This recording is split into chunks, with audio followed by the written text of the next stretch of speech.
Alright, ladies and gentlemen, I'm here on the channel, and I'm here to talk about Monday Night Raw from last night, the August 21st edition of Monday Night Raw. I'm here reviewing it the day later, because I had score day, obviously.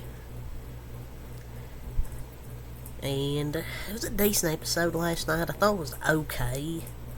The crowd was way better this week, though, than last week's crowd.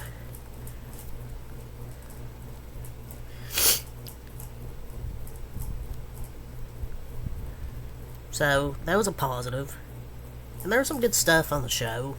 I mean, besides the Judgment Day versus Sami, KO, and Cody in the main event, it was a good match. I enjoyed it. It was just, we've seen the Judgment Day in the main event versus Sami and Cody. The Judgment Day, the whole Judgment Day versus Sami, KO, and Cody. Priest and Dominic versus Sami and KO. It's like we see the same freaking thing every week.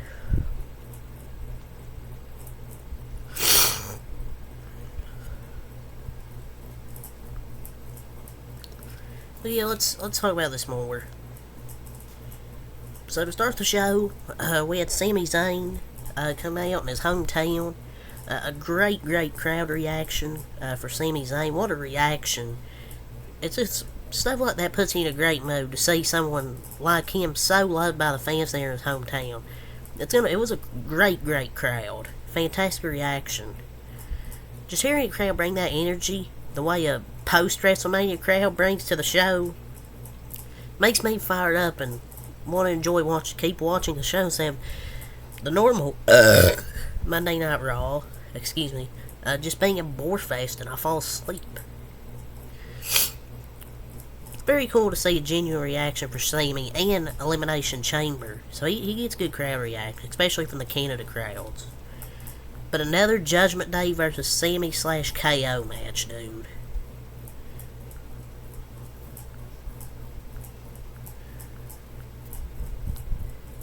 But Canada always steps up their game for Sami, so that's good to see.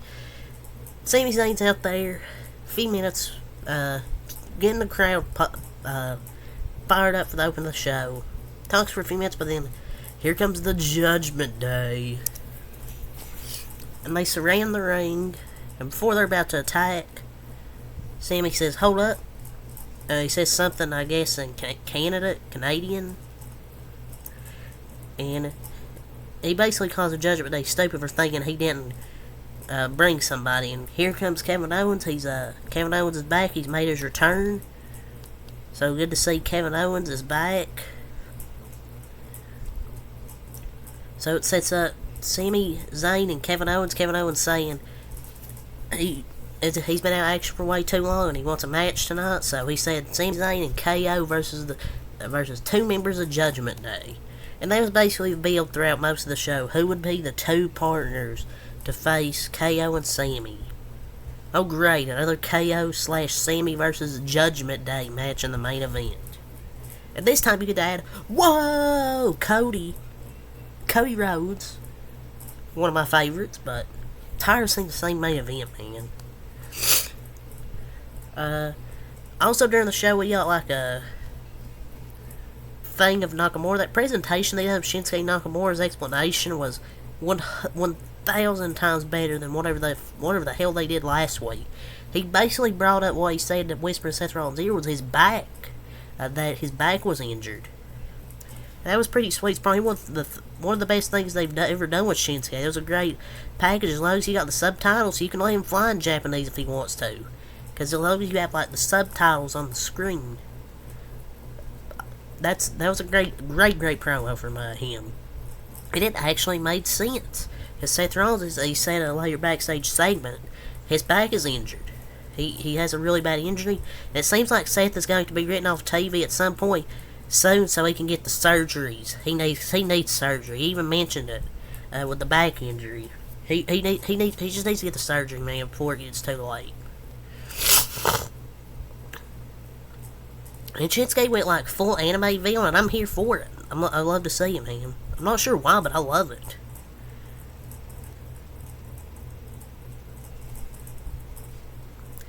Like, You can have them say this stuff in Japanese as long as you have like the subtitles on the screen.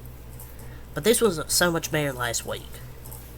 Next you have No Day versus Drew McIntyre and Riddle. The No Day pick up the win after the Viking Raiders interfered, cost McIntyre and Riddle the match. After the match, they're attacking the No Day, but then Drew McIntyre hits a Claymore on one of the Viking Raiders, and that's all for that. I just want to see Drew McIntyre turn heel, man. I think they're starting to build to it, but I just want to see it happen soon, man. I want to see him team with Matt Riddle. And we had our second Judgment Day segment. JD McDonough's backstage, Finn Balor, the whole Judgment Day, and Rhea Ripley interrupts for him to go back there and talk Judgment Day business, who would face Sammy and KO later in the night. So, yeah, there's that. I like that they're still having JD McDonough in this story. Where will he eventually join the Judgment Day? Who knows? Chad Gable versus Gunther for the IC title. Chad Gable would actually be a count-out, and Gable and Gunther were giving you a taste of what's to come here. This was a TV match, and this is good. It's going to be, imagine this on a pay-per-view, how much better it'll be. It was still even a good match last night. And I know people are going to shout at ending for the, why is he celebrating, even though he didn't win the title? But he won it via count-out, first person to beat Gunther in a singles match. And he's celebrating without winning the title, but it works. I actually think it works. You see the inner workings of Gunther being so obsessed with beating Gable that when it comes for the time, Gunther's emotions will beat him instead of Gable flat out beating him. And that suplex spot was crazy in that match as well at the end. It's a perfect way to keep the feud going. It makes the most sense. And that's the first time like I'm okay with a fuck finish with a count out. I actually love the count-out win because they're obviously letting Gunther break the record. This just sets up a rematch, and I love it. Perfect way to do it. So Gunther is currently 18 days away from achieving the longest reign status. That means that by Friday, September 8th, he will claim the status. However, Payback is on September 2nd, so do they wait until Fastlane in October or extend it further? We'll have to see. He's going to retain, but I think he's still going to lose to Chad Gable eventually after Payback. After he breaks the record. A few days after he breaks the record. Another Judgment Day segment. We had like 4 or 5 Judgment Day segments, including a match.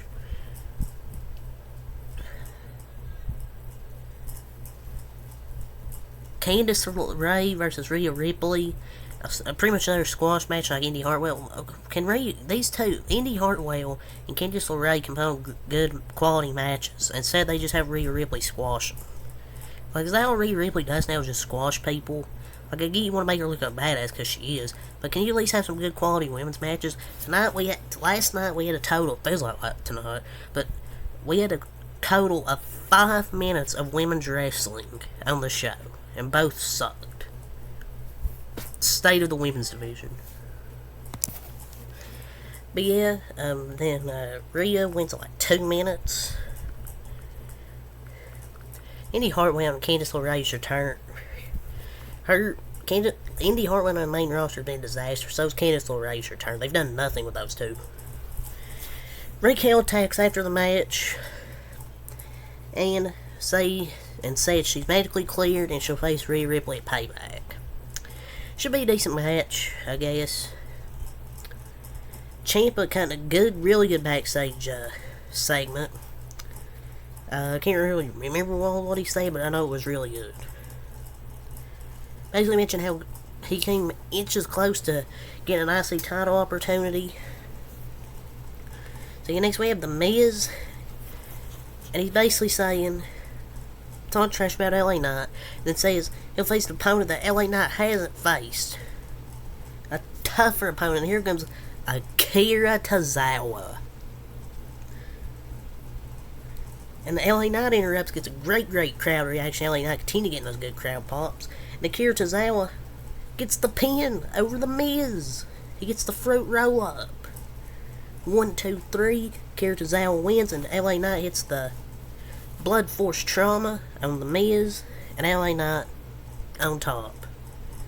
LA Knight is the best thing ever in wrestling. Next, the New Day segment back there with Drew and Riddle. And say basically, New Day saying they already have a match next week, but after that, maybe there could be a rematch. It seems like Drew doesn't want to be his partner, so maybe that's a hint he's about to turn heel soon, maybe. So then we have another Judgment Day segment. What's that? 1, 2, 3, 4 Judgment Day segments in the first, hour or two. I mean, I guess it was building out through the show. Oh, who would be the two partners that would face Cody and Sammy, or Sammy and KO? But come on, man. Next, we have a Becky Lynch promo. Trish and Zoe. Or basically Trish Stratus, basically. The crowd was chanting in Canada, basically in Canadian. They were saying, "We don't give a fuck," about this promo. Can't blame them. I didn't care either. I'm just tired of this feud. The best part of this entire feud is that it finally ends. I paid zero attention to this feud most of the time, man. I'm just tired of it. It's boring. That promo segment was trash too. Feud is boring. And the crowd even chanting, "We don't give a fuck." I mean, can it make it any more clear? Jesus Christ, the women's shit was trash tonight. We have two basically squash matches, and a great tag team getting squashed, and Kate and Connor and Katana Chance. Candice LeRae getting squashed for 2 minutes, and then a terrible women's segment. WWE's women's division is so fucking bad right now. Next, we have Chelsea Green and Piper Niven, now the new women's tag champs, versus Kate and Connor and Katana Chance. Just don't get it, man. What was the point of that? Casey and Kate are actually really good tag team. What a fucking waste. The whole women's tag division is just a mess. 2 minutes and 55 seconds of women's wrestling tonight, but that awful Becky and Trish segment got felt like forever. Felt like 10 minutes or so. Just get rid of the women's tag titles at this point.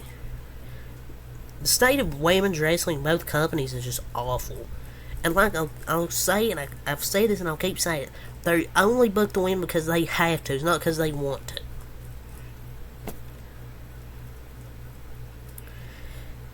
Next, Seth Rollins backstage segment, basically mentioning he has two fusions, two back fusions or something or whatever. And the way he was talking makes me think he's gonna be written off TV soon and lose the belt. Maybe a Shinsuke, who knows? Because I want him to get that back surgery now than later. But yeah, we'll see what happens at Payback. Good segments tonight from Seth Rollins and Shinsuke. Sammy and KO versus Priest and Balor. It ended at a DQ, but here comes, whoa, Cody. And basically that's up a 6-man tag. Sammy, KO, and Cody versus the Judgment Day. Same main event. I mean, it was a good match, I guess. Sammy, KO, and Cody won. But my question is, what does Cody do at Payback if this 6-man tag, which I thought was the match where you're going to get Payback, is the main event of Raw? I'm just over these repetitive main events with Judgment Day versus Sammy, Cody, KO. What does Cody do at Payback? What does Cody do? Is he gonna face Damian Priest? How does he get to Roman in 2024? I don't know. Wasted main event. Cody's got no direction at the moment. I don't know what he does. He's already beaten on Judgment Day, though. Who's he gonna face Payback? He's already beaten everybody in Judgment Day. But they've been running house shows with Priest and Cody, so I'm guessing that's the pay-per-view match. That'll be a really good match, though, Cody and Priest. It's just he's already beat Damian Priest so many times. The draft was just a little under 4 months ago, and the amount of rematches in this show is just horrendous. But a 6 out of 10, it was the same. He was the same show. It usually is weekly with a great TV match between Chad Gable and Gunther. The return of Kevin Owens in front of the hot Canadian crowd, and really nothing more. Pretty much an uneventful build heading into Payback, but yeah. That's really all I have to say for Monday Night Raw, so leave a like, comment, subscribe for more. Till next time, out. Peace.